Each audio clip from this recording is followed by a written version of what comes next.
வாக்யஜ்ஞேன கல்பதாம்.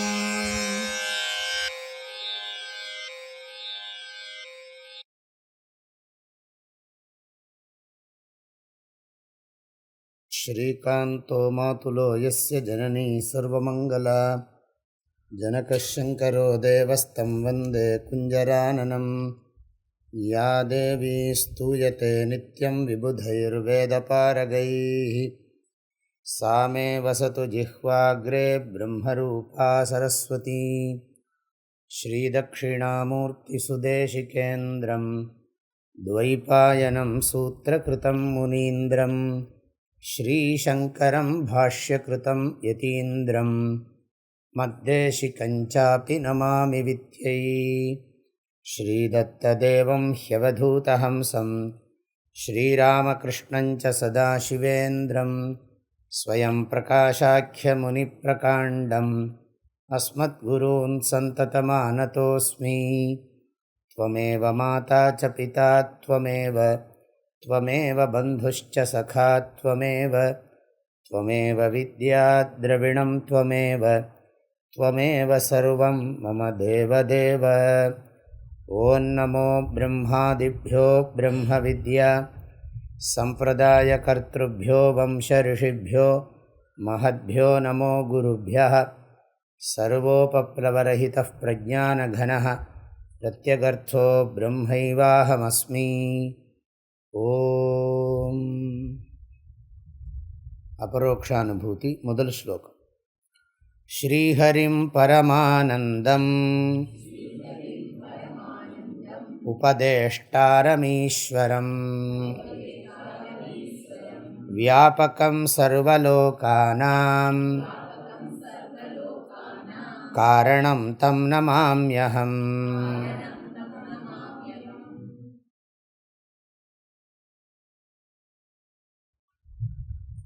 ஆதிசங்கரர் இந்த நூலை தொடங்கும் பொழுது இந்த நூல் நல்ல முறையில் நிறைவு பெற்று மக்களுக்கு பயன்பட வேண்டும் என்கிற காரணத்தினால் முதலில் மங்கள ஸ்லோகம் எழுதுகிறார். ஒரு ஸ்லோகம் இருக்குது, அதாவது மகான்களுக்கெல்லாம் மங்களம் எப்பவும் மங்களம்தான் அப்படின்னு. சர்வதா சர்வ காரியேஷு நாஸ்தி தேஷாம் அமங்களம். சர்வதா சர்வ காரியேஷு நாஸ்தி தேஷாம் அமங்களம்.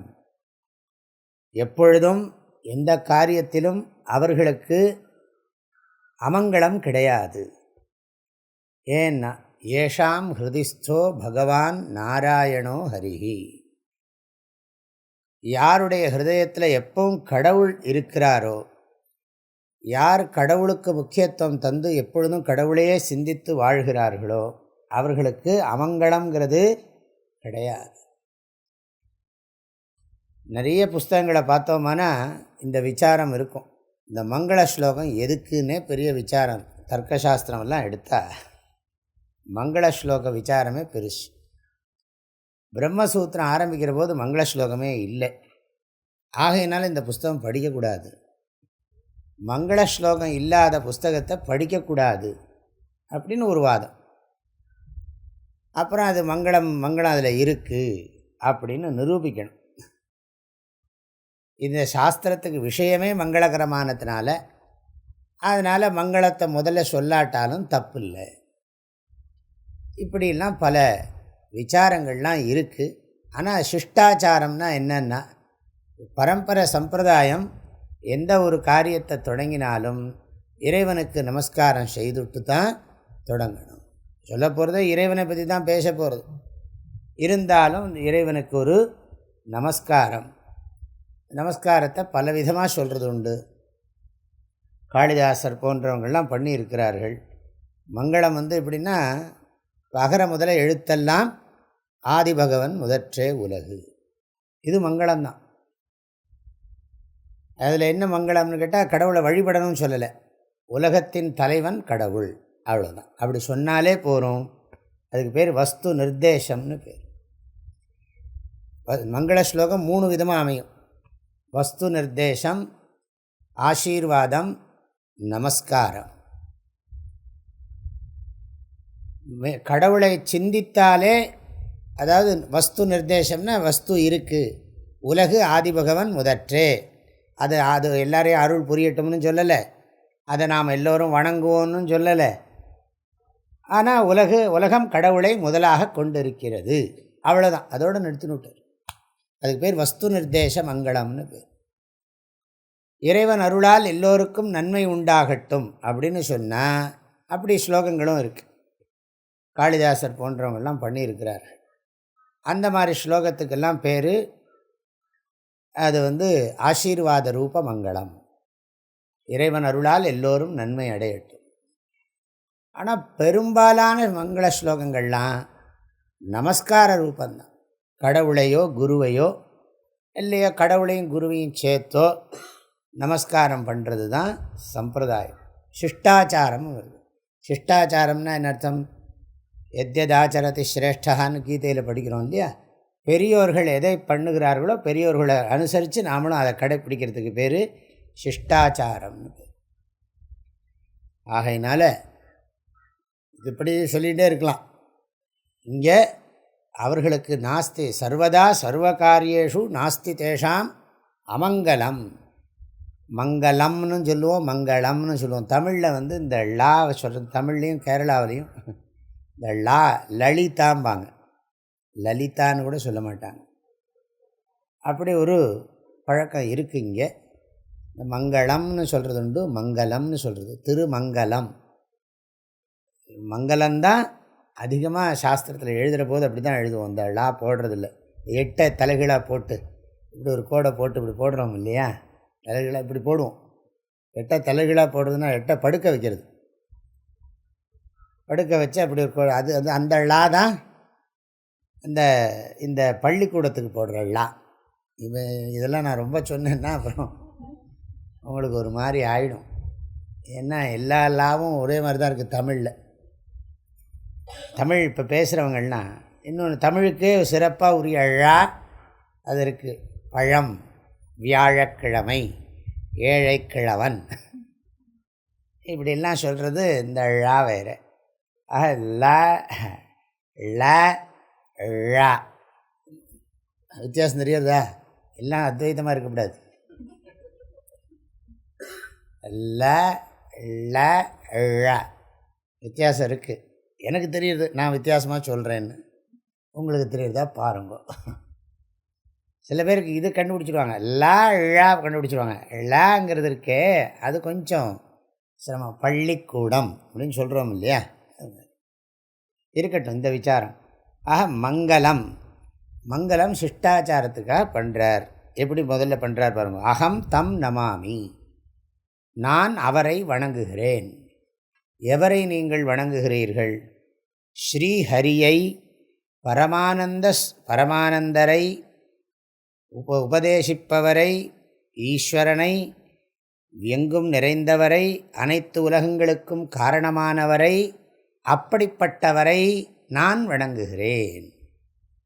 நமஸ்காரம் பண்ணுறபோது கடவுளுடைய லக்ஷணத்தை சொல்லி கடவுளை நமஸ்காரம் பண்ணுறார். ஒன்றுக்கு நம்ம அர்த்தம் பார்க்கலாம்.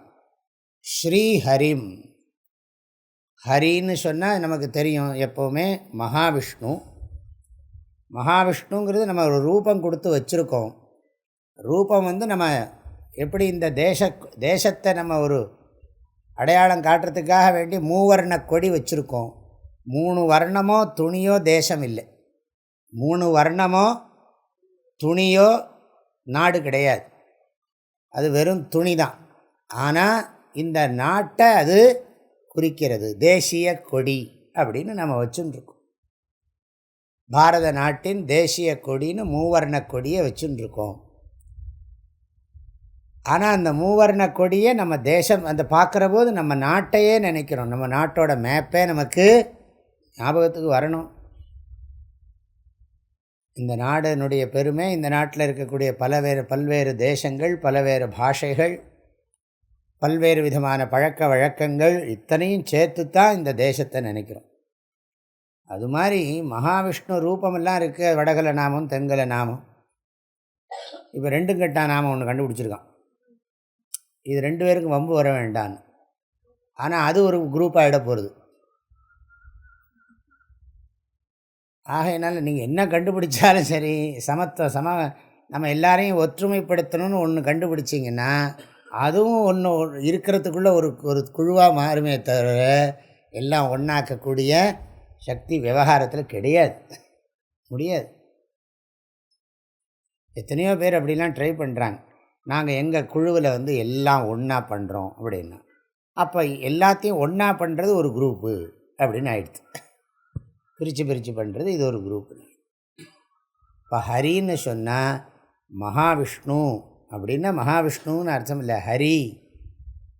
ஹரிங்கிறது ஹிரு தாத்துவிலேருந்து வந்திருக்கு. ஹர்ன்னு போடுவாங்க. ஹிருன்னு தாத்துவை போட்டு ப்ராக்கெட்டில் ஹர்ன்னு போடுவான் தாத்து பாட்டத்துலாம். ஹரதி துக்கத்தை நீக்கிறவர், சம்சாரத்தை போக்குறவர். அதனால தான் சிவபெருமானுக்கும் ஹரஹா, இவருக்கு ஹரிஹி. அகாராந்தா புல்லிங்கா, இது இகாராந்தா புல்லிங்கா. ஆகையினால அது ரெண்டுக்கும் தாத்து என்னது? ஒரே தாத்து தான், ஹிரு தாத்து தான் ரெண்டுக்கும் இருக்குது. ஹரிங்கிறதுக்கும் அதனால தான் ஹரியும் ஹரனும் ஒன்றுன்னு சொன்னால் தாத்துவே சம்ஸ்கிருதப்படியே ஒன்று. அப்போ ஹரதி சர்வாணி பாப்பானி இதி ஹரிஹி, ஹரஹா ரெண்டுக்கும் இப்படி பண்ணலாம். ஹரதி சர்வாணி பாப்பானி இதி ஹரா, ஹரதி சர்வாணி பாப்பானி இதி ஹரிஹி. பாபங்களை போக்குபவர், இந்த இடத்துல ஞாபகம் வச்சுக்கணும். பாபங்களை போக்குறவர், அஜ்ஞானத்தை போக்குறவர், சம்சாரத்தை போக்குறவர். ஆகவே ஹரி கடவுள்னு அர்த்தம். சொல்லப்போனால் ஹரி அது ஒரு ஈஸ்வரனுடைய ஒரு இது. என்ன, கடவுளை சார்ந்திருக்கிறவனுடைய, பகவானே சொல்கிறார் இல்லையா, தேஷாம் அகம் சமுத்தர்த்தா மிருத்யு சம்சார சாகராத் பவாமி நச்சிராத் பார்த்த மையாவேஷித சேதசாம். அதனால் ஹரி அப்படி சொன்னால் சம்சாரத்தை போக்குறவர்னு அர்த்தம். அதில் இன்னொரு பதம் இருக்குது, ஸ்ரீஹரி. இந்த புஸ்தகத்துக்கு வித்யாரண்ய சுவாமிகள் எழுதிய விளக்கம் ஒன்று இருக்குது. அதுக்கு பேர் வித்யாரண்ய தீபிகான்னு பேர். வித்யாரண்யர் நிஜமாகவே அரண்யர் தான். அவர் காலத்தில் ஏகப்பட்ட நூல்கள் வெளியில் வந்திருக்கு. பண்டிதர்கள் நிறைய பேர் அவர் காலத்தில் இருந்திருக்கிறார்கள். இந்த வித்யாரண்ய சுவாமிகள் இதற்கு ஒரு டீக்கா எழுதியிருக்கு. அதாவது ஒரு வித்யாரண்ய சுவாமிகள் தீபிகா, அதுக்கு பேர் தீபிகா, வித்யாரண்ய தீபிகான்னு பேர். அபரோக்ஷானுபூதிக்கு எழுதியிருக்கிற ஒரு விளக்க உரை, சிறு விளக்க உரை, ரொம்ப பெருசாலாம் இல்லை. அதுக்கு நிறைய அர்த்தம்லாம் சொல்கிறார். அதெல்லாம் நிறைய இருக்குது. அந்த டீக்கா, அந்த வித்யாரண்ய சுவாமியோட உரையை வச்சுன்னு படித்தா அது வகுப்பு ரொம்ப பெருசாகிடும். அது சம்ஸ்கிருத ஞானமும் வேணும். ஸ்ரீஹரி அப்படின்னு சொன்னால் அந்த ஸ்ரீங்கிற சொல் இருக்கே, அது நிறைய ஸ்ரீயோடு கூடியிருக்கிற ஹரி அப்படின்னா என்ன அர்த்தம்? மகாலட்சுமியோடு கூடியிருக்கிற விஷ்ணு அப்படி சொன்னால் தான் சௌரியமாக இருக்கும். லக்ஷ்மி நாராயணா மாயா சகிதம் பிரம்ம, மாயா சகிதம் பிரம்ம. லக்ஷ்மி நாராயணன்னு சொன்னால் எல்லாருக்கும் லக்ஷ்மி நாராயணங்கிறது ரொம்ப சௌரியமாக இருக்கும். நிறைய சில கோயிலெல்லாம் லக்ஷ்மியை கையிலே வச்சுட்டுருக்கார் மகாவிஷ்ணு, அது ரூபமாக அப்படி இருக்குது. ஆனால் இங்கே தத்துவம் என்னது? ஸ்ரீங்கிறது மாயாசக்தி, ஹரின்னு சொன்னால் கடவுள், பிரம்மன், ஈஸ்வரன். பிரம்மன் ஈஸ்வரங்கிறது அப்புறம் சொல்கிறேன். ஸ்ரீஹரி அப்படின்னா மாயா சகிதம் பிரம்ம. லக்ஷ்மி நாராயணா மாயா சகிதம் பிரம்ம. ஸ்ரீஹரினா இன்னும் சொல்லலாம், நிறைய அர்த்தம் போடுறாங்க. நமக்கு நிறைய அர்த்தம் தோன்றுறது, அவங்களும் நிறைய அர்த்தம் சொல்கிறாங்க. ஸ்ரீன்னு சொன்னால் வேதங்களுக்கு ஸ்ரீன்னு பேர். ஸ்ரீன்னு சொன்னால் செல்வம்னு நம்ம தமிழில் சொல்கிறோம். எல்லாருக்கும் ஸ்ரீ ஸ்ரீன்னு போடுறோம். ஸ்ரீனா இன்னொரு அர்த்தம் இருக்குது, விஷம்னு ஒரு அர்த்தம் இருக்குது. ஸ்ரீகண்டன், சிவபெருமானுக்கு என்ன பேர்? ஸ்ரீகண்டன்னு பேர். கழுத்தில் விஷத்தை வச்சிருக்கிறதுனால ஸ்ரீகண்டன். அதுதான் பெரியவங்க சொல்லுவாங்க, செல்வத்தை சரியாக பயன்படுத்தலைன்னா அது விஷமாக மாறிடும். பணத்தை சரியாக உபயோகப்படுத்தலைன்னு சொன்னால் அந்த பணம் விஷமாக மாறிடும். ஆகையினால் ஸ்ரீக்கு விஷம்னு ஒரு அர்த்தம் உண்டு. வேதத்தில் ஸ்ரீங்கிறதுக்கு ரிச்சசாமா நியஜூகும் ஸ்ரீ சாஹி ஸ்ரீரமிருதா சதாம். தீபாராதனை காட்டுறபோது சொல்கிறாங்க இல்லையா, ஒரு மந்திரம் சொல்லுவாங்க, அதில் வரும் அது. ரிக்வேதம், யஜுர்வேதம், சாமவேதம் அது அல்லவோ செல்வம், வேதங்கள் அல்லவோ நமக்கு செல்வம், அறிவு தான் செல்வம். இந்த செல்வம் பிறரால் அபகரிக்க முடியாதது, அதாவது திருட முடியாதது, அப்புறம் கவர்மெண்ட் ரைடு பண்ண முடியாதது, அண்ணன் தம்பி பங்கு போட்டுக்க முடியாதது, செலவு பண்ணினாலும் சொல்லிக் கொடுக்க பாடம் படிக்க படிக்க விருத்தியாகும். அப்புறம் அதனால தான் இதுக்கு பேர் செல்வம், அழியாத செல்வம். கேடில் விழிச்செல்வம் கல்வி ஒருவருக்கு மாடல்ல மற்றைய. ஆக இந்த ஸ்ரீங்கிற ஒரு பதத்துக்கே நீங்கள் இவ்வளோ அர்த்தம் இருக்குது. ஸ்ரீன்னு சொன்னால் லக்ஷ்மின்னு அர்த்தம், ஸ்ரீன்னு சொன்னால் விஷம்னு அர்த்தம். எல்லாம் பார்த்து இங்கே விஷம் எடுத்துக்கல, நான் வச்சு ஓஹோ விஷத்தோடு கூடி இருக்கிற ஹரி அப்படின்னு எடுத்துக்கல. அம்மா அது இப்போ ஸ்ரீனா விஷம்னு ஒரு அர்த்தம் இருக்குதுன்னு சொன்னோம். ஸ்ரீ சொன்னால் லக்ஷ்மி, இன்னொரு அர்த்தம் மாயா, மாயா சகிதம் பிரம்ம எடுத்துட்டோம். ஸ்ரீனா வேதங்கள், வேதங்களால் காட்டப்படுறவர் கடவுள். நம்ம ஒரு சாஸ்திரத்தை வச்சுன்னு தானே ஈஸ்வரனை தெரிஞ்சுக்கிறோம். வேதங்கள் ஐயா என ஓங்கி ஆழ்ந்தகன்ற நுண்ணியனே. ஆகையினால வேதத்தினால தெரிஞ்சிக்கப்படுறவர், வேதங்கள் மூலம் அறியப்படுபவர். அதனால் ஸ்ரீயா, ஸ்ரீநத வேதங்களால் அறியப்படுபவர். வயம் ஹரிம் ஸ்ரீயா ஜானீமஹா.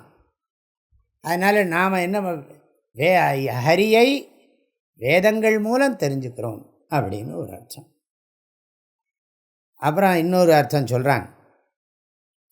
ஸ்ரீனா என்னதுன்னு இப்படியே போயிட்டே இருக்கும் போல் இருக்கு. ஸ்ரீனா அவித்யா, அறியாமை. உங்களுக்கு குழப்பம் வந்துடும், பாடம் முதல் பாடமே இப்படி இருக்கே அப்படின்னு. ஸ்ரீனா என்னதுன்னா ஆத்மாவை சார்ந்திருக்கிற அறியாமை. இவர் வித்யாரண்ய தீபிகையிலேருந்து அதெல்லாம் நான் சொல்கிறேன்.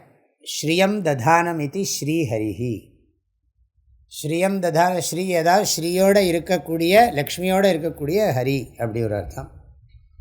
அதாவது அந்த மெய்ப்பொருளை பிரம்மனை ஹரியை சார்ந்திருக்கிற ஸ்ரீன்னு சொன்னால் இந்த மெய்ப்பொருளை சார்ந்திருக்கிற அறியாமையை அறிவினால் நீக்கக்கூடியவர், அறிவினால் நீக்கக்கூடியவர். ஸ்ரீன்னா சார்ந்திருக்கிறதுன்னு அர்த்தம். ஸ்ரீ அது வார்த்தை அப்படியே படிக்கிறேன் பாருங்கள். யத்வா ஸ்வ ஆஸ்ரயதா ஸ்ரீயத்தே ஸ்வீக்ரியத்தே பிரளய சுஷுப்தியாதௌ சர்வபூதைஹி இதி ஸ்ரீஹி ஜீவத்வ உபாதிபூதா அவித்யா தாம் ஹரதி ஆத்மஜான பிரதானேன நாசயதி இது ஸ்ரீஹரிஹி தம். அதாவது அறியாமையை போக்குபவர். ஸ்ரீஹரினா என்ன அர்த்தம்? அறியாமையை நீக்குபவர், அஜானத்தை நீக்கிறவர்னு அர்த்தம். ஸ்ரீஹரிங்கிற வார்த்தைக்கு ஸ்ரீனா என்ன அர்த்தம்? அஜானம், அவித்யா. ஹரினா என்ன அர்த்தம்? நீக்கிறவர்னு அர்த்தம், அறியாமையை நீக்குகிறவர். போகிறோம், நிறைய இருக்குது இதில், இதோட போகிறோம். இப்போ எத்தனை அர்த்தம் பார்த்துட்டோம் ஸ்ரீங்கிறதுக்கு? லக்ஷ்மின்னு ஒரு அர்த்தம் பார்த்துருக்கோம், அப்புறம் மாயான்னு ஒரு அர்த்தம் பார்த்துருக்கோம், விஷங்கிறது ப்ராக்கெட்டில், அப்புறம் வேதங்கள்னு ஒரு அர்த்தம் பார்த்துருக்கோம், அறியாமைன்னு ஒரு அர்த்தம் பார்த்துருக்கோம், அப்புறம் இந்த பிரபஞ்சத்தை எல்லாம் ஒடுக்கிக்கிறதுன்னு ஒரு அர்த்தம் இருக்குது. அதாவது பிரபஞ்சத்தை எல்லாம் தனக்குள்ளே வைத்திருப்பது ஸ்ரீஹரி. ஹரிங்கிறதுக்கு அந்த இடத்துல பிரபஞ்சம்னு அர்த்தம், எல்லாவற்றையும் தனக்குள்ளே வைத்திருப்பவர். எப்படி ஒரு தங்கத்துக்குள்ள நகைகளெல்லாம் வைக்கப்பட்டிருக்கிறதோன்னா என்ன அர்த்தம் புரிஞ்சுக்கிறதுக்காக சொல்கிறோம். தங்கத்துக்குள்ள நகைகளெல்லாம் இருக்கிறதோ, தங்கத்திலிருந்து நகைகள் வெளிப்படுகின்றனவோ, இல்லாட்டி விதை எடுத்துக்கலாம். விதையிலிருந்து முளையிலிருந்து எல்லாம் வெளிப்படுகின்றன.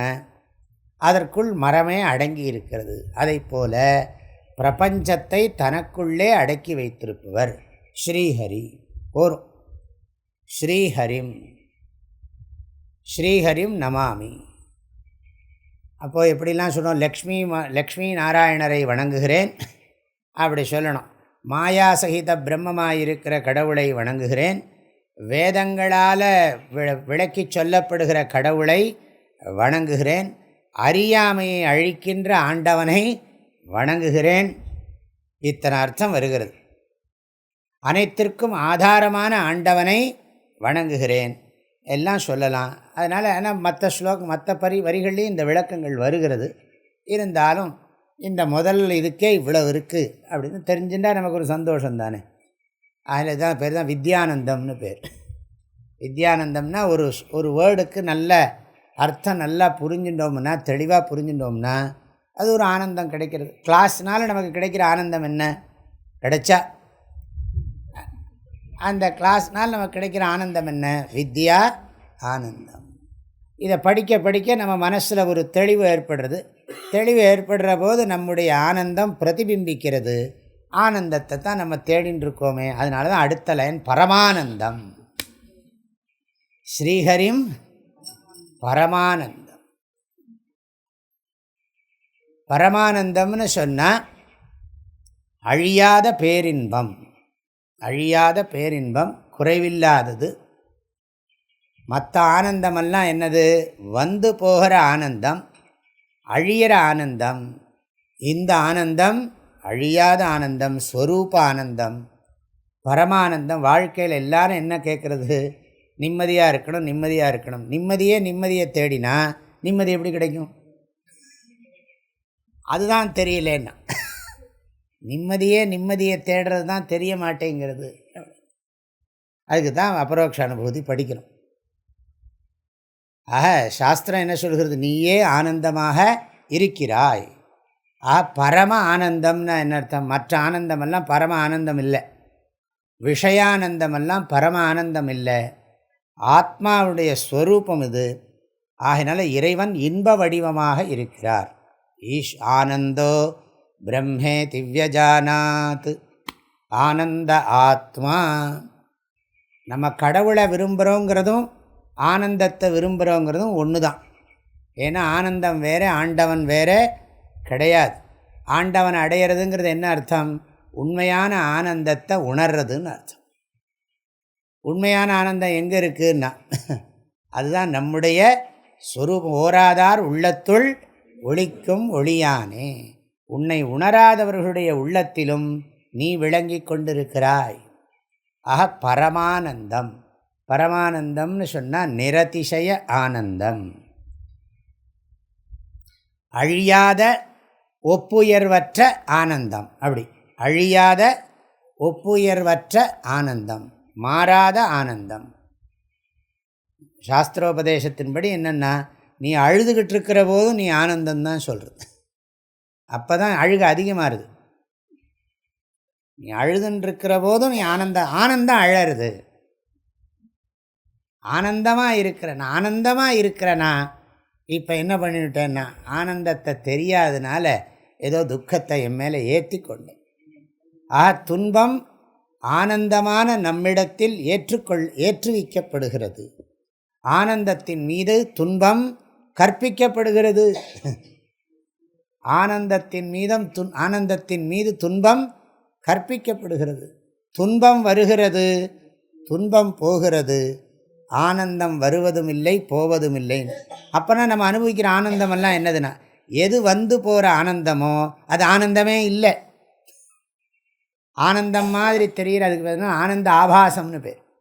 ஆபாசம்னா அது போலி ஆனந்தம், அது துக்கம்தான்.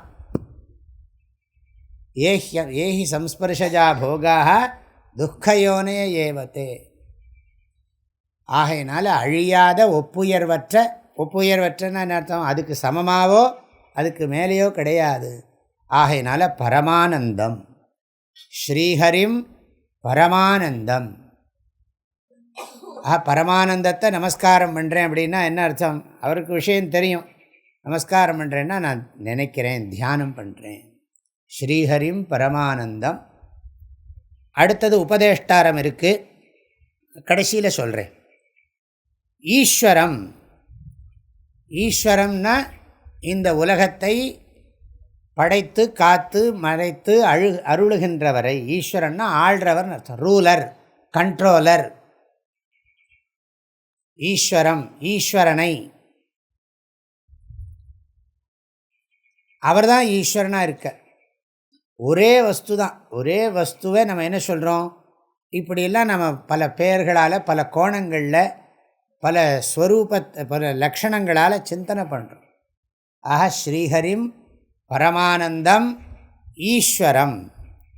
ஈஸ்வரம்னா உலகத்தை, ஈஸ்வரன் நம்ம சொல்கிறோமே மாயா சகித பிரம்மந்தான் ஈஸ்வரன். ஈஸ்வரனாலே ஆள்றதுன்னு அர்த்தம், ரூல் பண்ணுறதுன்னு அர்த்தம். இந்த ஈஸ்வரனுங்கிற சொல்லுலேருந்து வந்தது தான் ஐஸ்வர்யம்னு பேர். ஐஸ்வர்யம் அப்படிங்கிறது ஈஸ்வர சப்தத்துலேருந்து வந்தது தான் ஐஸ்வர்யம்ங்கிறது. ஐஸ்வர்யம்னா என்ன அர்த்தம்? செல்வத்துக்கு அதிபதி, வீட்டுக்கு அதிபதி, குடும்பத்துக்கு போட்டு வச்சுப்போம் பரவாயில்ல, அதிபதி. ஆகினால ஐஸ்வர்யவான், ஐஸ்வர்யத்தை உடையவன், நிறைய விஷயத்தை கட்டுப்படுத்துகிறவன் அர்த்தம். ஐஸ்வர்யம் நிறைய இருக்குதுன்னு நம்ம என்ன நினச்சிட்டு இருக்கோம், நிறைய பணம் இருக்குது, நகையெல்லாம் இருக்குது, புடவை நிறைய இருக்குது, துணி இருக்குது, இந்த ஐஸ்வர்யம் நிறைய இருக்குது வீட்டில். ஐஸ்வர்ய லக்ஷ்மி. அந்த ஐஸ்வர்ய லக்ஷ்மியை விட்டால் இப்போ புதுசாக இன்னொன்று குபேரன். ஏன்னா அவரை விட்டால் என்ன பண்ணுறது, குபேராய வைஸ்ரவணாய, இல்லை அவரையும் சேர்த்துன்னு குபேரனோட கூடின ஐஸ்வர்ய லக்ஷ்மி வச்சுட்டா என்ன வரும்னா ஐஸ்வர்யத்தை தவிர அனைத்தும் வரும். அதனால் ஐஸ்வர்யம்னா நம்ம என்ன நினச்சிட்டுருக்கோம், இதெல்லாம் ஐஸ்வர்யம்னு நினச்சிட்டுருக்கோம். சந்தேகம் இல்லை, ஐஸ்வர்யந்தான், எல்லாம் ஈஸ்வரனுடைய தன்மை தான். ஆனால் ரொம்ப முக்கியம், அதெல்லாம் நம்மளை ஓவர் பவர் பண்ணக்கூடாது, அதை நாம் ஓவர் பவர் பண்ணணும். பணமோ பதவியோ புகழோ நம்மளை மயக்கிடக்கூடாது, அதுக்கு நாம் அடிமைகள் கிடையாது, நமக்குத்தான் அதெல்லாம் அடிமையாக இருக்கணும். ஆனால் நம்ம என்ன பண்ணுறோம், பணத்துக்கும் பதவிக்கும் புகழுக்கும் எல்லாத்துக்கும் நாம் அடிமையாயிடுறோம். அது நமக்கு கட்டுப்பாட்டில் இருக்கணும். ஆக ஈஸ்வரம், ஈஸ்வரன் சொன்னால், ஈஸ்வரன் இந்த பிரபஞ்சமெல்லாம் அவருக்கு அடிமைப்பட்டிருக்கு, அவர் ஒன்றும் பிரபஞ்சத்துக்கு அடிமைப்படலை. ஆனால் அப்படி சொல்கிற போது நம்ம ஏதோ ஒரு ஈஸ்வரன்னா யாரோ ஒருத்தர் எங்கேயோ இருக்கிற மாதிரியே பேசின்னு இருக்கோம். அப்படி தான் இருக்கிறது சௌரியமாக இருக்கும். ஏன்னு கேட்டால் இந்த நாட்டை ஆள்ற ஒருத்தர் இருக்கார், பிரைம் மினிஸ்டர் இருக்கார், சீஃப் மினிஸ்டர் இருக்கார், இந்த ஊருக்கு ஒரு கலெக்டர் இருக்கார், அவர் தான் ஆள்றாருன்னா தான் நமக்கு அப்படி தெரியும். ஆனால் இந்த பிரபஞ்சத்துக்கு நியத்தி ஒன்று இருக்குது, ஒரு அறிவுபூர்வமான நியத்தி ஒன்று இந்த பிரபஞ்சத்தில் இயங்கிறது. அந்த தத்துவத்தை தான் ஈஸ்வரன்கிறது. எப்படி ஒரு மனிதனுடைய அறிவானது இயங்குறது, சின்ன இடத்துல இந்த ஊர் இருக்குது, கலெக்டர் இருக்கார், கலெக்டர் இந்த ஊரை ரூல் பண்ணுறாருங்கிறோம். மாவட்ட ஆட்சி தலைவர், மாவட்ட ஆட்சித்தலைவர் அப்படின்னு சொல்லி கலெக்டரை சொல்கிறோம். ஆனால் இந்த பிரபஞ்சம் அனைத்தையும் ஆட்சித்தலைவர் யார்? பிரபஞ்சம் அனைத்துக்கும் இருக்கிற ஒரு அறிவார்ந்த தத்துவம் இருக்குது, அதைத்தான் ஈஸ்வரன்னு சொல்கிறோம். ஈஸ்வரம். சரி, அந்த ஈஸ்வரன் எங்கே இருக்கார்? ஆரம்பிச்சுடுத்து பாருங்கள் பாடம். அந்த ஈஸ்வரன் எங்கே இருக்காருன்னா, கலெக்டர் ஆஃபீஸில் கலெக்டர் இருக்கிற மாதிரி, சீஃப் மினிஸ்டர் ஆஃபீஸில் சீஃப் மினிஸ்டர் இருக்கிற மாதிரி, பிரைம் மினிஸ்டர் ஆஃபீஸில் இருக்கிற மாதிரி ஈஸ்வரன் எங்கே இருக்காரப்பான்னா வியாபகம், எங்கேயும் வியாபிச்சிருக்கார். ஈஸ்வரனை விட்டு யாரும் தப்பிக்க முடியாது. அவர் அந்தர்யாமியாக இருக்கார்னு வேதங்கள்லாம் சொல்கிறது. ஆக ஈஸ்வரனை விட்டு நீ விலகவே முடியாது.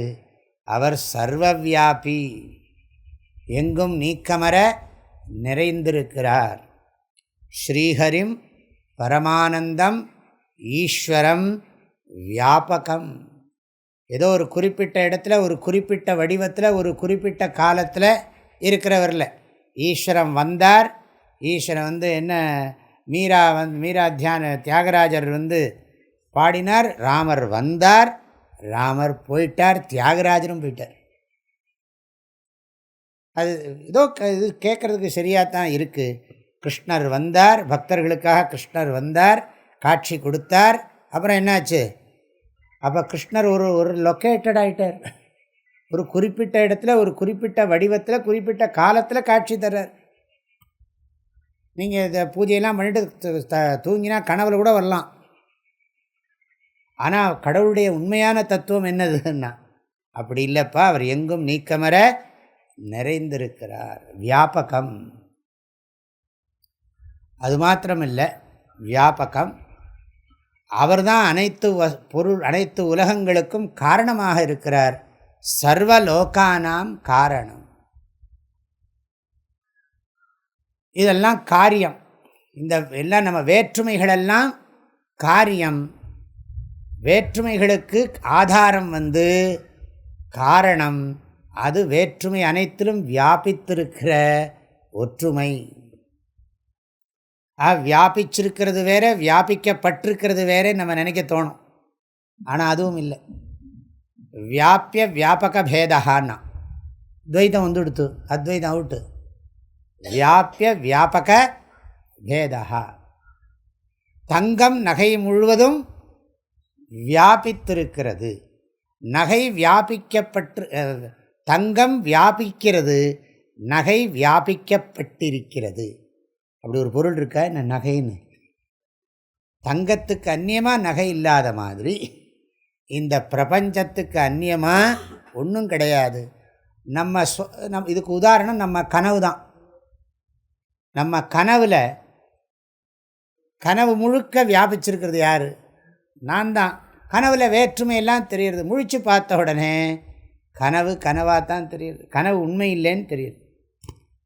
அது மாதிரி நமக்கும் இந்த தத்துவங்கள்லாம் புரிய புரிய என்ன புரியும்னு கேட்டால், எல்லாத்தையும் வியாபிச்சிருக்கிற மாதிரி இருக்குது. ஏதோ வியாபிக்கப்படுற பொருளும் வியாபிக்கப்படுற வியாபகமும் ஒன்று இருக்கிற மாதிரி இருக்குது. வாஸ்தவமாக வியாபிய வியாபகங்கிறது கிடையாது. அதுதான் எல்லாத்துக்கும் காரணமாக இருக்குது. நம்ம புரிஞ்சுக்கிறதுக்காக சொல்கிறது. சர்வலோகானாம் காரணம். உலகு ஆதி பகவன் முதற்றே. சர்வலோகானாம் காரணம். ஏதோ ஒன்று எச்ச கிஞ்சித் ஜகத் சர்வம் திருஷ்யத்தே ஸ்ரூயத்தே பிவா அந்தர்பகிஷ்ச தத் சர்வம் வியாபிய நாராயணஸ்திதா. நான் அத்வைதம் சொல்ல, விசிஷ்டாத்வைத்தம்னா கொஞ்சம் வித்தியாசமாகிடும் அது. ஆகையினால் இதில் அந்தர்பகிஷ்ச தத் சர்வம் வியாபிய நாராயணஸ்திதா. சர்வலோகானாம் காரணம். அனைத்து உலகங்களுக்கும் காரணமாக இருக்கிறவர். அபின்ன நிமித்தோபாதான காரணம். அபின்ன நிமித்தோபாதான. செலந்தி பூச்சி உதாரணம். செலந்தி பூச்சிக்கு மெட்டீரியல் காசும் அதுதான், இன்டெலிஜென்ட் காசும் அதுதான். அதாவது உபாதான காரணமும் நிமித்த காரணமும் செலந்தி வலைக்கு, செலந்தி பூச்சியோட வலைக்கு செலந்தி தான் அறிவு காரணமும் அதுதான், கச்சா பொருளும் அதுகிட்ட இருந்து தான் வருது. அதே மாதிரி கனவுலையும் அப்படி தான். நான் தான் அறிவு, நான் தோற்றுவிக்கிறவனும் நான் தான், தோன்றுகிற பொருள்களும் நான் தான். அந்த அர்த்தத்தில் சொல்லியிருக்கு. அபின்ன நிமித்தோபாதான காரணம். இந்த பிரபஞ்சத்திற்கு அறிவு காரணமாகவும் உபாதான காரணமாகவும் இருக்கிறவர். இன்னொரு பாஷையில் சொன்னால் சர்வலோகானாம் காரணங்கிறத நிமித்த காரணம் சொல்லலாம், வியாபகங்கிறத உபாதான காரணம் சொல்ல முடியும். அப்படியும் போட்டுக்கலாம். சர்வலோகானாம் காரணம் அகம் தம் நமாமி. நான் அந்த கடவுளை வணங்குகிறேன். இதிலேயே தத்துவம் சொல்லப்பட்டது. ஸ்ரீஹரிம் பரமானந்தம் ஈஸ்வரம் வியாபகம் சர்வலோகானாம் காரணம். ஒன்று விட்டுருக்கேன், உபதேஷ்டாரம். உபதேஷ்டாரம்னா உபதேசிக்கிறவரை. உபதேசிக்கிறவர் யாருன்னா, உபதேசிக்கிறவராகவும் அவர் தான் இருக்கிறார். ஈஸ்வரோ குரு ஆத்மேதி மூர்த்தி பேத விபாகினே. நம்ம என்ன நினச்சிட்டு இருக்கோம்? கடவுள்னு ஒருத்தர் இருக்கார், கடவுளை பற்றி பேசுகிற சாமியார் ஒருத்தர் இருக்கார், அதெல்லாம் கேட்குற நாமளும் இருக்கோம் அப்படின்னு நம்ம மூணாக பிரிச்சுக்கிறோம். கடவுள் இருக்கிறார், கடவுளை பற்றி பேசுகிற சாமியார் இருக்கார், நாமளும் அதை பற்றி கேட்குற நம்மளும் கேட்குறவங்களும் உட்கார்ந்துருக்கோம் அப்படின்னு நினைக்கிறோம். ஆனால் அது சாஸ்திரம் சொல்கிறது ஈஸ்வரா குரு ஆத்மா இது மூர்த்தி பேத விபாகினே. 3 விதமாக பிரிஞ்சு ஒரே தத்துவம் தான் அப்படி காட்டுறதான். வியோமவத் வியாப்த தேகாய தட்சிணா மூர்த்தையே நமஹ. ஒரு ஆளே 3 வேஷம் போட்டால் எப்படி இருக்கும்? அது மாதிரி தான் ஒரே வஸ்து தான் 3 கோணத்தில் காணப்படுகிறது. மாயையினால் இந்த வேற்றுமை தோன்றுகிறது என்பது உபதேசம். உபதேஷ்டாரம் அப்படின்னா குருவை. இதுக்கெல்லாம் நிறைய அர்த்தம் சொல்லிகிட்டே இருக்கலாம். நாராயணம் பத்மபுவம் வசிஷ்டம். இப்போ ஸ்ரீஹரின்னு சொன்னால் மகாவிஷ்ணுவே எடுத்துக்கிறோன்னே வச்சுப்போம். ஒரு வடிவமாகவே நினச்சிக்கிறோன்னு ஒரு பேச்சுக்கு வச்சுப்போம். அப்படி பார்த்தா ஆதி குருவாக அவர் தான் இருக்கார். யார்? மகாவிஷ்ணு. அப்படின்னு எப்படி எதுக்கு தட்சிணாமூர்த்தியே சொல்லிகிட்டு இருப்பாங்க. சிவன் தான் ஆதி குருவா, நாராயணன் ஆதி குருவா அப்படின்னு கேட்டால் சிவனாவது நாராயணனாவது ரெண்டும் ஒன்று தான்ப்பா. ஆகையினால சிவன் நாராயணன் நம்ம தனியாக பிரிச்சுக்கிறோம். நீ நாமம் போட்டாலும் சரி, நீ கோபி போட்டாலும் சரி, விபூதி வச்சாலும் சரி, ஒன்றும் வைக்காட்டாலும் சரி, எதாக இருந்தாலும் வஸ்து ஒன்று தான், ஒரே வஸ்து தான். உபதேஷ்டாரம்னா குருவை நேராக அவருக்கு ஆதிசங்கருடைய குரு யார்? கோவிந்த பகவத் பாதர். அவரை சொன்னதாகவும் எடுத்துக்கலாம், மகாவிஷ்ணுவையே ஆதி குருவாக சொல்லி சொன்னதாகவும் எடுத்துக்கலாம். எப்படி எடுத்துட்டாலும் சரி குருவை. ஆக ஸ்ரீஹரியை, பரமானந்த ஸ்வரூபத்தை, ஈஸ்வரனை, சர்வலோகானாம் காரணம், சர்வலோகானாம் வியாபகம், அப்பேற்பட்டவரை நான் நமஸ்காரம் பண்ணுறேன். இதிலெல்லாம் வந்துடுத்து. இறைவனை வணங்குகிறேன், இறைவனை எனக்கு உணர்த்திய குருவை வணங்குகிறேன், அந்த வேறு யாரும் இல்லை, அது நானே என்பதை நான் உணர்கிறேன். எல்லா தத்துவமும் இதில் இருக்குது. மெய்ப்பொருளாகிய நானே இறைவனாகவும் குருவாகவும் சிஷ்யனாகவும் காட்சி அளிக்கிறேன் மாயையால்.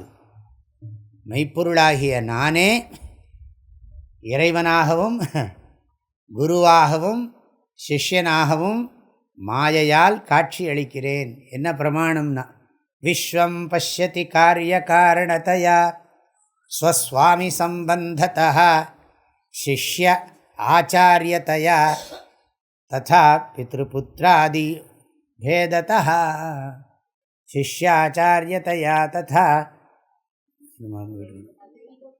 ததைவ பித்ருபுத்ராத்யாத்மனா பேததா ஸ்வப்னே ஜாக்ரதி வா யஜேஷ புருஷः மாயா பரிப்ராமிதா.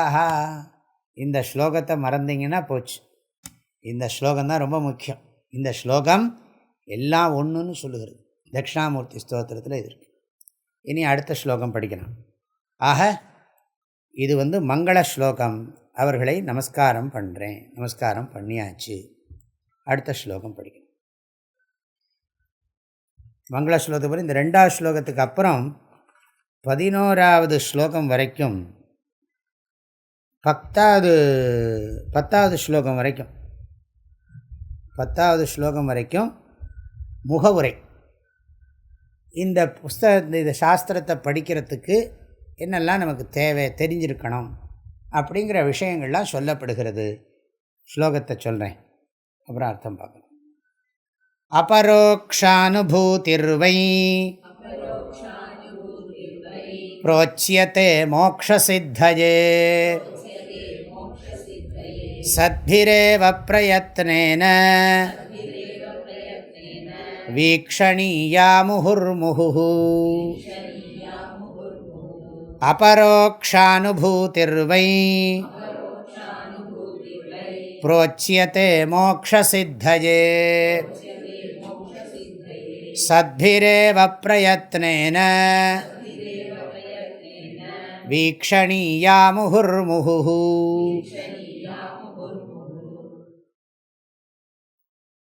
முகவுரைன்னு சொன்னால் அந்த முகவுரையில் சில விஷயங்கள் சொல்லணும்னு சாஸ்திரத்தில் சொல்லப்பட்டிருக்கு. இந்த முகவுரைக்கு உபோத்காத்தம் அப்படின்னு சம்ஸ்கிருதத்தில் பேர். முகவுரைக்கு உபோத்காத்தம்னு பேர். இங்கிலீஷில் இன்ட்ரடக்ஷன்னு சொல்கிறோம். அப்புறம் அடுத்தது என்ன, தமிழ் சம்ஸ்கிருதத்திலே இன்னொன்று என்னென்னா அனுபந்த சதுஷ்டயம். அனுபந்த சதுஷ்டயம். ஒரு சாஸ்திரம்னு சொன்னால் அதில் இருக்க வேண்டிய 4 அம்சங்கள் முதல்ல சொல்லணும்.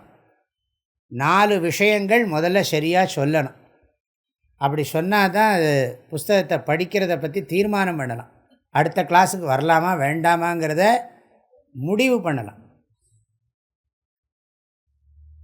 எந்த புஸ்தகம் எடுத்தாலும் அந்த புஸ்தகத்தில் என்ன சொல்லியிருக்கு, யாருக்கு சொல்லியிருக்கு, எதுக்காக சொல்லியிருக்கு, இந்த புஸ்தகத்துக்கும் அதுக்கும் என்ன தொடர்பு அப்படி சொல்லணும். அதனால் அதிகாரி, விஷயம், சம்பந்தம், பிரயோஜனம் அப்படி ஒரு ஸ்லோகம் இருக்குது சர்வ வேதாந்த சித்தாந்த சார சங்கிரகத்தில். அதிகாரி ச விஷய சம்பந்தச்ச பிரயோஜனம் சாஸ்திராரம்ப பலம் பிராஹு அனுபந்த சதுஷ்டயம். அனுபந்த சதுஷ்டயம்னா, சதுஷ்டயம்னா 4, அனுபந்தம்னா சாஸ்திரத்தை ஒட்டியன்னு அர்த்தம். சாஸ்திரத்தை ஒட்டின 4 விஷயங்கள் அப்படின்னு பேர். என்ன 4 விஷயம்னா, என்ன சொல்கிறோங்கிறத சொல்லணும். அது பேர் சப்ஜெக்ட் மேட்டர். விஷயம் என்ன, இந்த புஸ்தகத்தில் விஷயம் என்ன,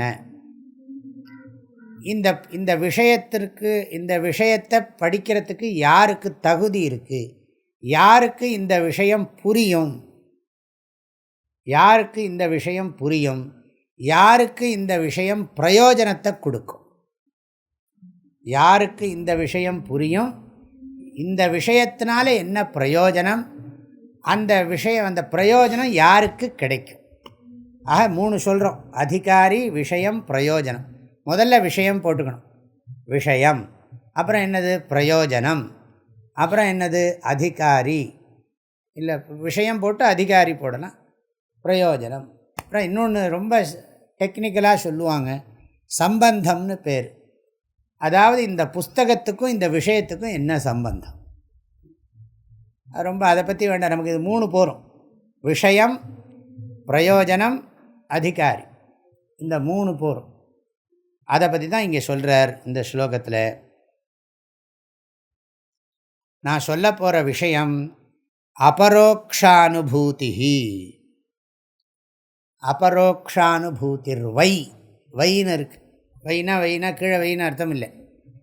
இந்த இடத்துல வைன்னு சொன்னால் பெரியோர்களுடைய அனுபவம் அப்படின்னு. பெரியோர்களுடைய அனுபவம், வித்வத் அனுபவா. வைங்கிறதுக்கு அர்த்தம் என்ன, இதை படித்தவங்களுடைய அனுபவம். என்னது, அபரோக்ஷ அனுபூதி. நேற்றுக்கு இதை பற்றி கொஞ்சம் பேசினோம், அது அப்படியே இருக்குது, கொஞ்சம் இருக்குது. ஏன்னா இதுலேயே வர்றதுனால இங்கே சொல்லிவிடுவோன்னு நினச்சேன்.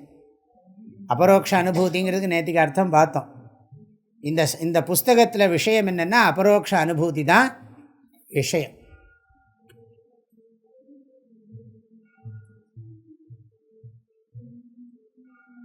அபரோக்ஷ அனுபூதி தான் விஷயம் அப்படின்னு சொன்னால், அபரோக்ஷ அனுபூதிங்கிறதுக்கு நேற்றுக்கு என்ன அர்த்தம் பார்த்தோம். அனுபூத்தின்னு சொன்னால் ஞானம்னு பார்த்தோம்.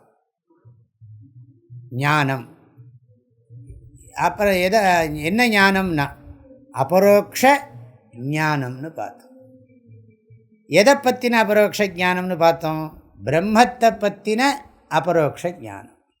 அறிவு, தெளிந்த அறிவு, அப்படி வேணால் போட்டுங்க. தெளிந்த அறிவு, நேரடியான அறிவு அப்படி சொல்லணும். நேற்றுக்கு அதானே சொன்னேன், நேரடியான அறிவு, மெய்ப்பொருளை பற்றிய நேரடியான அறிவு, பிரம்மத்தை பற்றின சாக்ஷாத் ஞானம், அபரோக்ஷ ஞானம். இதுதான் இன்னொரு பாஷையில் சொல்லுவாங்க சாட்சாத்காரம் அப்படிம்பாங்க. சாட்சாத்காரா அபரோக்ஷ அனுபூதி, இன்னொரு வார்த்தை அபரோக்ஷ ஞானம். இதை பற்றி விசாரம் பண்ணியிருக்கோம், இருந்தாலும் இன்னொரு தடவை சொல்லிவிடுறேன். அதாவது நம்ம என்ன சொல்கிறோம், இந்த அபரோக்ஷ அனுபூதி சொல்கிற போதே பரோக்ஷ அனுபூதியை நீங்கள் போட்டுக்கணும். அபரோக்ஷ அனுபூதிக்கு எதிர்ச்சொல் பரோக்ஷ அனுபூதி. இந்த அனுபூதிங்கிற வார்த்தையை ஞானம்னு போட்டுக்கலாம். அப்புறம் அனுபூதி ஞானம்ங்கிறத பற்றி பிறகு நம்ம திரும்ப விசாரம் பண்ண போகிறோம். அப்போது இந்த பரோக்ஷ ஞானம் அபரோக்ஷ ஞானம், இல்லாட்டி பரோக்ஷ அனுபூதி அபரோக்ஷ அனுபூத்தின்னு போட்டுக்கலாம். அந்த அனுபூதிங்கிற வார்த்தை கொஞ்சம் ஜாக்கிரதையாக புரிஞ்சுக்க வேண்டியிருக்கு.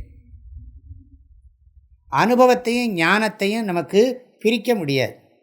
அனுபவத்தையும் ஞானத்தையும் நம்ம பிரிக்க முடியுமா அப்படின்னா நீங்கள் யோசித்து பாருங்க. இப்போ உதாரணத்துக்கு உங்கள்கிட்ட நான் ஏதோ ஒரு பதார்த்தம் கொடுக்குறேன்னு வச்சுக்கோங்க. கோயிலில் பஞ்சாமிர்தம் கொடுக்குறேன், எடுத்துப்போமே, சொல்கிறதோ சொல்கிறோம், பஞ்சாமிர்தத்தை பஞ்சாமிர்தம் கொடுக்குறேன். பஞ்சாமிர்தத்தை கொடுத்த உடனே நீங்கள் அந்த பஞ்சாமிர்தத்தை சாப்பிட்டுட்டு, பஞ்சாமிர்தத்தை எக்ஸ்பீரியன்ஸ் பண்ணியாச்சு, பஞ்சாமிர்தம் கொடுக்கப்பட்டது, பஞ்சாமிர்தத்தை வாயில் போட்டாச்சு. பஞ்சாமிர்தத்தை சாப்பிட்ட உடனே பஞ்சாமிர்தம் எப்படி இருந்தது அப்படின்னு, காயாக இருந்தது, சரியாக பழுக்கவே இல்லை அப்படின்னு. ஆனால் இன்றைக்கி பஞ்சாமிர்தம், நேற்றுக்கு பஞ்சாமிர்தம், முந்தா நேற்றுக்கு பஞ்சாமிர்தம், நான் 3 நாளாக சாப்பிட்டுருக்கேன் பஞ்சாமிர்தம். இன்றைக்கி பஞ்சாமிர்தம் கொஞ்சம் விசேஷமாக நெய்யும் தேனும் கொஞ்சம் நல்லாவே விட்டுருக்காங்க அப்படின்னு நீங்கள் சொல்கிறீங்கன்னு வச்சுங்களேன். நெய்யும் தேன், அப்போ உங்களுக்கு அனுபவம் இருக்கா, அறிவு இருக்கா? அனுபவத்தோட அறிவு. இது பஞ்சாமிர்தம் எப்படி இருக்குதுன்னு கேட்டேன்னு வச்சுங்களேன். சாதாரணமாக பஞ்சாமிர்தம் நீங்கள் உங்களுக்கு கொடுக்காம நான் பஞ்சாமிர்தம் இது என்னது பஞ்சாமிர்தம் எப்படி இருக்குன்னா, நீங்கள் உங்கள்கிட்டே வச்சுருந்தா என்ன பண்ணுறது? கொடுத்தீங்கன்னா சாப்பிட்டு பார்த்து தானே சொல்ல முடியும். அப்போ நீங்கள் அனுபவமும் அறிவும் பிரிக்க முடியாமல் சேர்ந்துருக்கு. புரியுறதா? அனுபவம் அறிவும் பிரிக்க முடியாமல் சேர்ந்துருக்கு. நேற்றுக்கு நம்ம பண்ண விசாரத்தில் என்ன பண்ணினோம், சில இடத்துல அதாவது பரோட்ச ஞானம் அபரோக்ஷ ஞானமாக மாறுறதுங்கிறது பொதுவான விதி இருக்குது. சில இடத்துல நமக்கு அனுபவம் இருக்கும், அறிவு இருக்காது. சில இடத்துல அறிவு அனுபவமாக மாறுறதும் பார்க்குறோம், அறிவு அனுபவமாக மாறுறதையும் பார்க்குறோம். இப்போ நான் கங்கோத்திரிக்கு போகாத ஒருத்தன்ட்ட கங்கோத்திரியை பற்றி சொன்னேன்னு சொன்னால் அது அவனுக்கு வெறும் அறிவு, பரோட்ச ஞானம். நேர போய் பார்த்த உடனே என்ன ஞானம் ஏற்படுறது? அபரோக்ஷ ஞானம் ஏற்படுறது. ஆக முதல்ல பெற்ற அறிவு என்ன அறிவு? மனசோட சம்பந்தப்படாத, நேற்றுக்கு அதை சொன்னேன், புத்தியோட மனசோட சம்பந்தப்படாத அறிவு. இப்போ மனசோட சம்பந்தப்படுற அறிவுன்னு சொன்னோம். அதாவது இப்போ நம்ம விசாரம் பார்த்துங்க, புரிஞ்சுங்க. அதாவது முதல்ல அறிவு இருக்குது, அப்புறம் அனுபவம் கிடைக்கிறது. அதை சாதாரணமாக என்ன சொல்கிறோம்? பரோட்ச ஞானம் அபரோக்ஷ ஞானம். மறைமுகமான அறிவு, நேரடியான அறிவு. இந்த அறிவைத்தான் நம்ம அனுபவம்னு சொல்கிறோம். அனுபவத்தையும் அறிவையும் பிரிக்க முடியாதுங்கிற வார்த்தையும் நான் சொல்லி வச்சுருக்கேன். ஆனால் சில இடங்களில் என்ன ஆகிறது, பொதுவான விதி என்னன்னு கேட்டால் நமக்கு முதல்ல அறிவு ஏற்படுறது, அப்புறம் அனுபவம் ஏற்படுறது. ஆனால் சில இடங்களில் வித்தியாசம் என்னென்னா, அனுபவம் இருக்குது, அறிவு இல்லை. அதுக்கு உதாரணம் என்னன்னா, நிறைய பேருக்கு இருக்கும் அந்த வாழ்க்கையில் அந்த அனுபவம் நிறைய இருக்கும். ரொம்ப நாளைக்கு முன்னாடி ஒரு இடத்துக்கு என்ன கூப்பிட்டுருந்தாங்க, ஒரு ப்ரோக்ராமுக்கு கூப்பிட்டுருந்தாங்க. அந்த ப்ரோக்ராமுக்கு கூப்பிட்டு ஒரு சுவாமி என்ன அனுப்புகிறார், இந்த சுவாமி வருவார்னு சொல்லிட்டார். அந்த நிகழ்ச்சியில் ஒருத்தருக்கு மாத்திரம்தான் என்ன தெரியும், மற்றவங்க யாருக்கும் என்ன தெரியாது. அந்த நிகழ்ச்சிக்கு நான் போகிறேன். அங்கே இருக்கிற மற்றவங்களுக்கெல்லாம் அப்படி நிஜமாக நடந்தது. எல்லா சுவாமிகளுக்கும் இந்த அனுபவம் இருக்கும், பெரும்பாலும் இருக்கும், எல்லா சுவாமிகளுக்கும் இருக்குது. அப்போ அந்த நிகழ்ச்சிக்கு நம்ம போகிறோம். ஒரு கும்பாபிஷேகத்துக்கு கூப்பிட்டுட்டாங்க. கும்பாபிஷேகத்துக்கு வரேன்னு சொல்லி இந்த சுவாமி என்ன சொல்லிட்டார், இந்த சாமி வருவார் அப்படின்னு அந்த ஆள்கிட்ட என்ன அறிமுகப்படுத்திட்டார். அந்த ஒருத்தருக்கு தான் என்ன தெரியும். அப்புறம் நான் அந்த இடத்துக்கு போகிறேன். அந்த ஆள் அங்கே இல்லை. அங்கே இருக்கிறவங்கள்லாம் என்ன பண்ணிருக்காங்க, கொடை மேளம் மாலை எல்லாம் வச்சுட்டு நிற்கிறாங்க. நம்ம இறங்குறத பார்த்தா நம்மளை பார்த்தா சாமியார் மாதிரி தெரியல, ஏதோ பிச்சைக்காரன் மாதிரி தெரியுது அவங்களுக்கு, அங்கே இருக்கிறவங்களுக்கெல்லாம். எங்கே இருக்கலாம் தெரியல. நம்ம அங்கே அந்த ஆள் தெரியாதனால அவங்க என்னென்னா, நீங்கள் தள்ளி போங்க, உட்கார் நில்லுங்கன்னுங்கிறாங்க. நம்ம நின்றுட்டோம், அங்கே போய் தள்ளி ஓரமாக நிற்கிறோம். அவங்க சாமியார் வர போகிறாங்கன்னு மேலே தாளத்தோட மாலையை வச்சு நிற்கிறாங்க. அப்புறம் உடனே மைக்கில் அனௌன்ஸ் பண்ணுறாங்க, இன்னும் சுவாமிகள் வரவில்லை, வந்து சேருவார் அப்படின்னு. இப்படிலாம் சொல்லிகிட்டு இருக்காங்க. நம்ம அங்கேயே நிற்கிறோம், நம்ம பேரையே சொல்கிறோம், அங்கேயே நிற்கிறோம். நமக்கு போய் நான் தான் அந்த சாமியார்னு சொல்கிறதுக்கு வெக்கம் வச்சு. இந்த நேரத்தில் அந்த ஆள் என்ன பார்த்தார்ல, அந்த ஆள் அவர் ஒரு தரம் தான் பார்த்துருக்காரு, அவருக்கு நம்ம மறந்து போயிடுது. அப்புறம் உடனே அந்த ஆள் பக்கத்தில் இருந்து, நான் தான் இன்றைக்கி உங்களை பார்த்த ஆள் அப்படின்னு. ஆமாம் அப்படிங்கிறார். இப்போ என்னாச்சு, அவருக்கு தெரிஞ்சிருக்கு, ஆமாம் இவரை தான் பார்த்தேன்னு சொல்லிவிட்டு அப்புறம் கடைசியில் என்ன அதுக்கப்புறம் உடனே வாங்க வாங்க வாங்கன்னு மேலே தான் மாலையெல்லாம் போட்டு எல்லாம் இது பண்ணி சரின்னு கூட்டின்னு போகிறாங்க. இப்போ அங்கே நான் இருந்தது எல்லாருக்கும் தெரியுமா தெரியாதா? என்ன எல்லாருக்கும் தெரிஞ்சுதா தெரியலையா? தெரிஞ்சுது. ஆனால் நான் யாருன்னு தெரியல. நான் தான் வரப்போகிற ஆள். இது மாதிரி நடக்கிறது எங்கள் குருநாதருக்கும் நடந்திருக்கு, எல்லாருக்கும் வாழ்க்கையும் நடந்திருக்கு. அங்கே முதல்ல நம்மளை தெரிகிறது, ஆனால் நம்ம யாருன்னு தெரியல. அனுபவம் இருக்கா இல்லையா? அங்கே அனுபவம் இருக்குது, அறிவு தான் அங்கே அறிமுகப்படுத்த வேண்டியிருக்கு. அங்கே அனுபவம் இருக்குது, அறிமுகப்படுத்தாததுனால தெரியலை. அதுதான் இங்கே நம்ம எல்லாரும் பிரம்ம அனுபவத்தில் தான் இருக்கோம். நம்ம எல்லோரும் இந்த உதாரணத்தை மறந்துடாதீங்க. தெரிஞ்சிருக்கு, தெரிஞ்சும் தெரியாமல் இருக்கு, தெரிஞ்சும் தெரியாமல் இருக்கு. தெரிஞ்சிருக்குங்கிறது தெரியல, தெரிஞ்சிருந்தும் கூட தெரிஞ்சிருக்குங்கிறது தெரியல.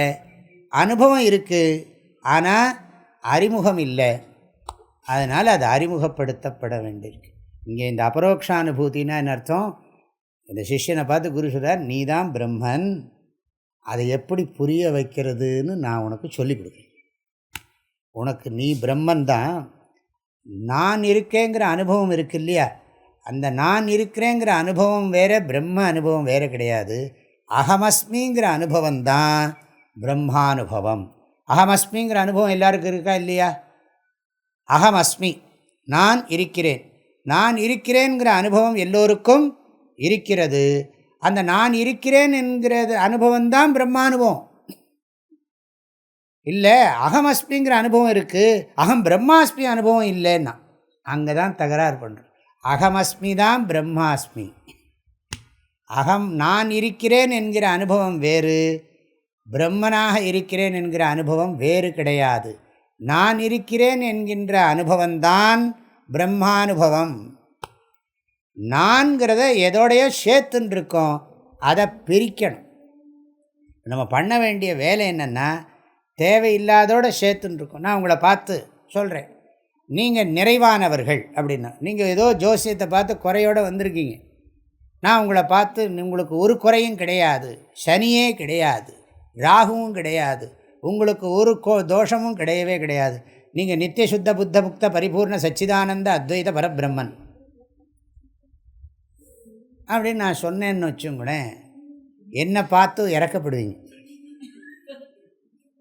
பாவம், ஏதோ படிச்சுட்டார், என் ப்ராப்ளம் எனக்கு தெரியாதா? என் ப்ராப்ளம் தெரியலேங்கிற ப்ராப்ளம் அவருக்கு இருக்கு. அவருக்கும் அவர் ப்ராப்ளம் தெரியுமா தெரியாதா? தெரியல. நீங்கள் நிறைவானவர்கள். நான் இப்போ என்ன சொல்கிறேன், நான் இருக்கிறேங்கிற அனுபவம் தான் நான் நிறைவானவனாக இருக்கிறேங்கிற அனுபவத்துக்கும் வித்தியாசம் கிடையாது. ஆனால் நம்ம என்ன பண்ணுறோம்னா, அங்கே தான் ஒரு வேலை பண்ண வேண்டியிருக்கு. சுவாமி நான் தான் பிரம்மன், நான் தான் பிரம்மன், நீங்கள் நீ பிரம்மன், நீ பிரம்மன் ரொம்ப சொல்கிறீங்க. நீ நிறைவானவன், நீ முழுமையானவன், நீ பூரணமானவன், தூய்மையானவன் அப்படின்னு நீங்கள் சொல்கிறீங்க. இது வெறும் சொற்களாக தான் இருக்குது. எனக்கு எக்ஸ்பீரியன்ஸ் இல்லை, எனக்கு அனுபவம் இல்லை அப்படின்னா. அனுபவம் இருக்குது, நீ தப்பாக புரிஞ்சுட்டுருக்க. அந்த உனக்கு அனுபவத்தை நான் டீச் பண்ண போகிறதில்ல, அனுபவத்தை நான் உணர்த்த போகிறேன். நீ உன்னுடைய அனுபவத்தை நீ புரிஞ்சுக்கும்படி பண்ண போகிறேன். நீ பிரம்மானுபவத்தோடு தான் இருக்கு, நீ பிரம்மனாக தான் இருக்கேங்கிறத உனக்கு நான் புரிய வைக்க போகிறேன். அவ்வளோதான். உனக்கு பிரம்மனாக தான் நீ இருக்கேன்னு உனக்கு நான் அனுபவத்தை கொடுக்க போகிறேன்னு சொல்லலை. ஏதாவது ஒரு குச்சியை வச்சுண்டு தலையை தொட்டுண்டு நான் உனக்கு பிரம்மன் எக்ஸ்பீரியன்ஸை கொடுக்க போகிறேன் அப்படின்னு. இங்கே வா, பக்கத்தில் வா. மெதுவாக 2 தட்டு தட்டுறது. இப்போ தெரியுறதா? அப்படியே நான் பிரம்ம அனுபவத்தை கொடுக்க போகிறதில்ல. நீ பிரம்மனாத்தான் இருக்க. நீ பிரம்மனா இருக்கேங்கிற அந்த பிரம்ம அனுபவத்தோடு இருக்கேங்கிற உனக்கு புரிய வைக்க போகிறேன். அதுதான் அபரோக்ஷானுபூதி. அபரோக்ஷானுபூதிங்கிறது என்னது? நான் பிரம்மமாக இருக்கிறேன், நித்திய அபரோக்ஷ அனுபவமாக இருக்கிறேன் என்பதை எனக்கு புரிய வைக்கிறேன். நான் இருக்கேங்கிறது தெரிஞ்ச அறிவா தெரியாத அறிவா? நான் இருக்கிறேன் என்பது தெரிந்த அறிவு. நான் இருக்கிறேங்கிறது மைண்டுக்கு டைரெக்டாக கனெக்டடாக இருக்கா இல்லையா? இப்போ என்ன சொன்னோம்? அபரோக்ஷ ஞானத்துக்கு என்ன நியாயம் சொன்னோம்? எந்த ஒரு பொருள் மனசோட நேரடியாக சம்பந்தப்பட்டிருக்கோ அதுக்கு பேர் அபரோக்ஷம்னு சொன்னோம். அப்போ நான்கிற பொருள் என்னோட மனசோட சம்பந்தப்பட்டிருக்கா இல்லையா? நான் இல்லைனாலே மனசு இல்லை. ஆக என்னால் நான்கிறது மனசோட சம்பந்தப்பட்டு தான் இருக்கு. ஆக இங்கே அனுபவத்துக்கு முயற்சிக்க வேண்டிய அவசியம் இல்லை. அதை எப்படி சுவாமி புரிஞ்சுக்கிறது? அது சொல்லுங்க. அனுபவம், நான் இருக்கிறேங்கிற அனுபவம் இருக்குது, ஆனால் நான் பிரம்மமாக இருக்கிறேங்கிறது எனக்கு தெரியலையே. எந்த நான் உடலாக இருக்கிறேன் என்று நினைக்கிறேனோ, உயிராக இருக்கிறேன் என்று நினைக்கிறேனோ, அந்த நான் உண்மையில் பிரம்மமாகத்தான் இருக்கிறேன். இப்போ நீங்கள் இப்படி போட்டிங்கன்னா புரியும். பிரம்மானுபவா, பிரம்மானுபவா அப்படியே போடுவோம். அந்த வார்த்தையை போட்டு பார்ப்போம். பிரம்மானுபவா, ஜீவானுபவா, ஜீவானுபவா, தேகானுபவா.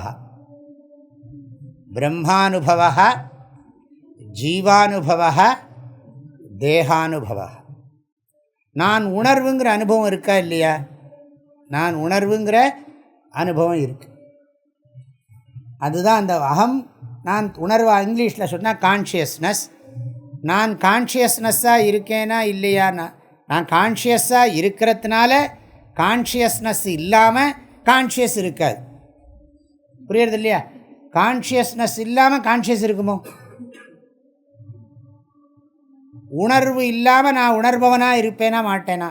உணர்வு இல்லாமல் நான் உணர்பவனாக இருக்க முடியாது. உணர்வு இல்லாமல் நான் உணர்பவனாக இருக்க முடியாது. ஆக உணர்வாக நான் இருக்கிறேன். நம்பர் 1. அப்புறம் என்னது? நம்ம பிரச்சனை ஆரம்பிக்க வேண்டியதான். நான் ஒரு சாதாரண உயிராக இருக்கிறேன்.